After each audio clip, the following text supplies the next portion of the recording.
Hey everyone, in this video we're going to talk all about clocks and syncing our gear. Clocking was a little bit tricky for me when I started getting into synthesizers and getting more and more gear. Getting everything to work together isn't always as easy as I think it's going to be. But now I have a much better understanding of how clocks work, what they are and what they aren't, and those syncing issues aren't quite so frustrating. So here's what I want you to get out of this video. First, I'm going to talk about some basic clocking concepts. We need to be clear about what makes an analog clock and the difference between clocks and musical time. Second, I'm going to show you 2 pages within the setup mode where you can adjust the clocking behavior of the mother. I'll also talk about when and why you might want to make adjustments to those settings. Third, I'm going to show you the clock divisions for the sequencer. I'll show you how to pick different subdivisions and talk about different situations where you might want to change those settings. And throughout this video, I'm going to show you sound examples of all of these things. First, let's talk about clocks. A clock in the synthesizer world is just a series of pulses. These pulses are used to make pieces of gear and sequencers sync together. If we're going to use these pulses in a musical context, we need to assign it a musical value.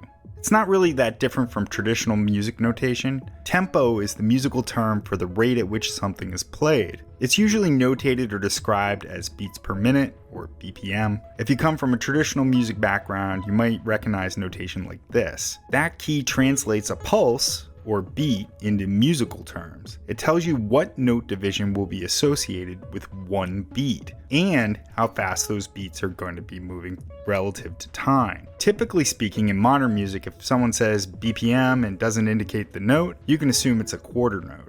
Not always. Frequently, musicians count in half time or cut time, there's always double time, etc. Regardless, everyone needs to understand what note is going to be given one beat, and it doesn't really matter which note. If we look at this notation of staying alive, we see it's around 104 beats per minute. You could notate this music at 1/8 note equals 208 beats per minute. It would sound exactly the same, although it'd be a whole lot harder to count in. But in both notations, the duration of a quarter note would be the same amount of time. So the tempo wouldn't actually increase because the rate at which the music is moving through time would stay the same. Similarly, we could write the entire song out at 1/8 note equals 104 and just change all the quarter notes to eighth notes, etc.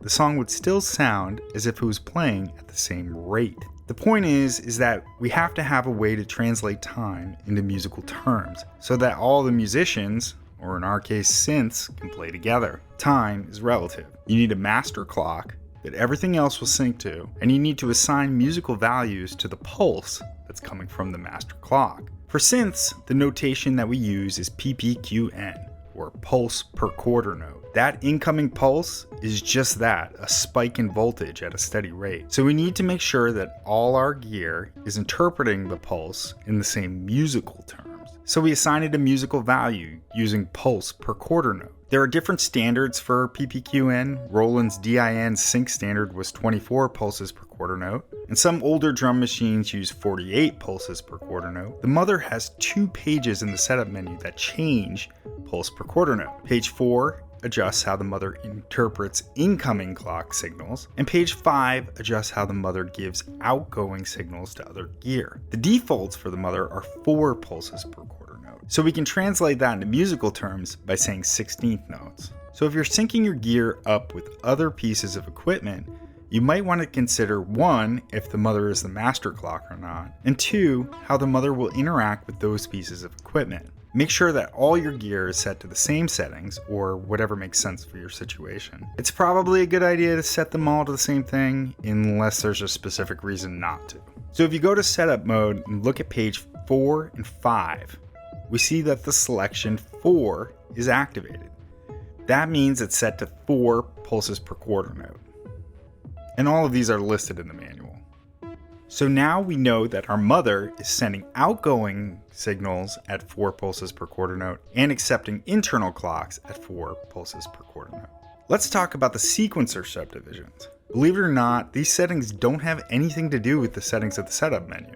Back to the time is relative idea, if you change the subdivisions of the sequencer and are playing the Mother solo, it doesn't matter. If you set it to play whole notes and speed up the tempo, it will sound exactly the same as if you're playing 16th notes at a slower tempo. The subdivisions only really matter when they are played against some other type of grounding beat, or clock. Because we set up our clock input and output, we have a frame of reference for how the mother is interpreting and conveying pulses in musical terms as 16th notes. We can look at the sequencer and make adjustments to the notes relative to that clock. In terms of sequencer clock divisions, I was a bit hung up on this for a long time because I was confusing clock division of the sequencer with pulse per quarter note of the clock output. These are different. And for me, it was better to think about the subdivision of the sequencer not as a clock division, but as a musical note value. That helped me understand that changing the sequencer subdivision didn't change the clock, but how fast the sequencer was playing relative to the internal clock. The default mode for the sequencer is 16th notes, but you can adjust the sequencer to play any note division you want. It doesn't actually change the clock, but then again, everything is relative. To illustrate this, let's hook up our DFAM and use it as a metronome. The DFAM's clock and sequencer is much simpler than the mother's. It moves one step for every pulse. Let's set it up so that there's a kick sound on every quarter note. Since we are going out of the mother at 4 pulses per quarter note, or 16th notes, to make it sound on every quarter note, we need to set it to sound on the 1st and 5th steps once every 4 pulses. Let's listen to what that sounds like. These are going to be quarter notes.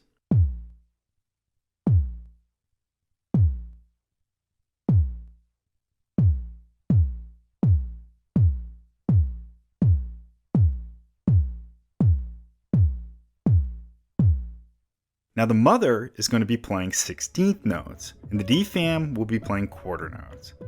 That means that for every 4 steps of the mother, the DFAM kick will sound. Let's hear it.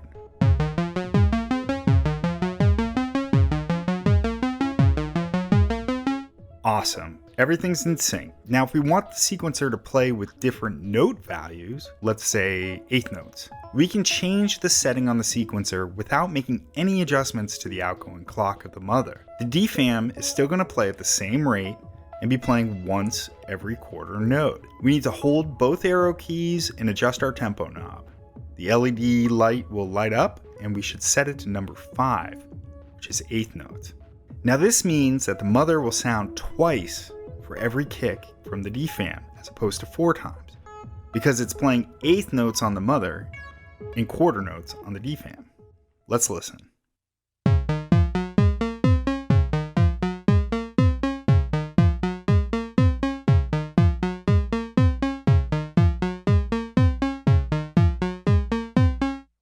If we change the mother to quarter notes, the mother should play in sync with the DFAM. Let's put it on setting 4, quarter notes. Now they should play in sync. Let's listen.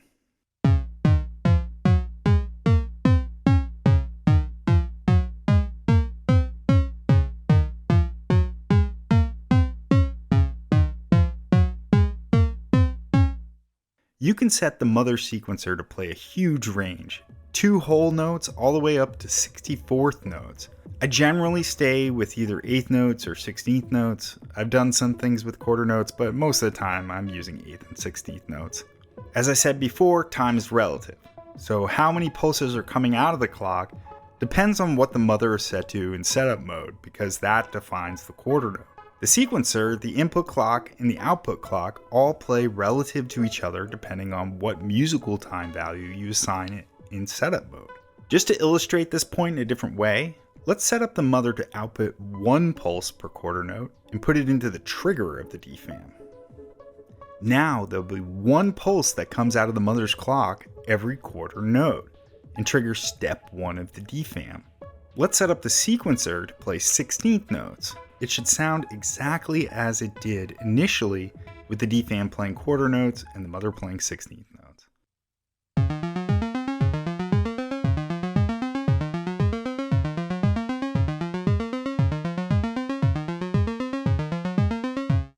So as you can see, time is relative, there's lots of flexibility and options, and you can change them depending on your setup. But that's not all the sequencer can do. The mother doesn't just play straight notes. You can set it to play dotted or even triplet notes. To make the mother play dotted notes, instead of holding down both arrow keys, hold down just the KB key. If you want the mother to play triplet notes, hold down just the step key. Dotted notes have a duration of 1.5, meaning that a dotted quarter note is the same duration as a quarter note and an eighth note tied together.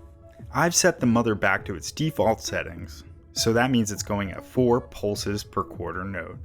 And I have the DFAM playing on the first and fifth steps, once every quarter note. Let's listen to the same sequence with dotted quarter notes. Remember, it's 1.5 beats.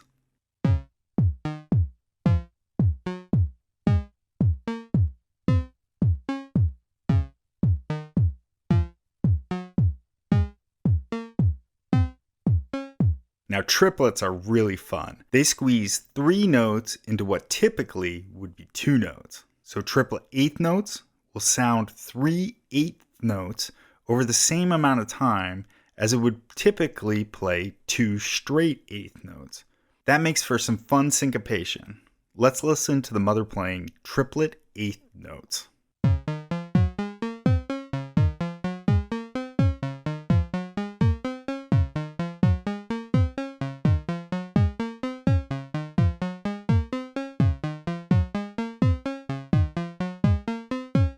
Triplet quarter notes can be cool too.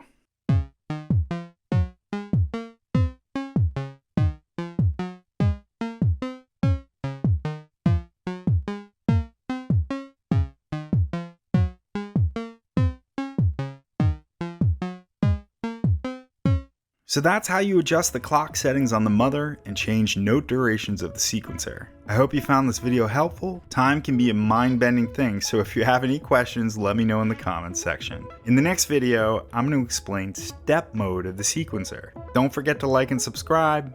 Thanks for watching, and I'll see you next time.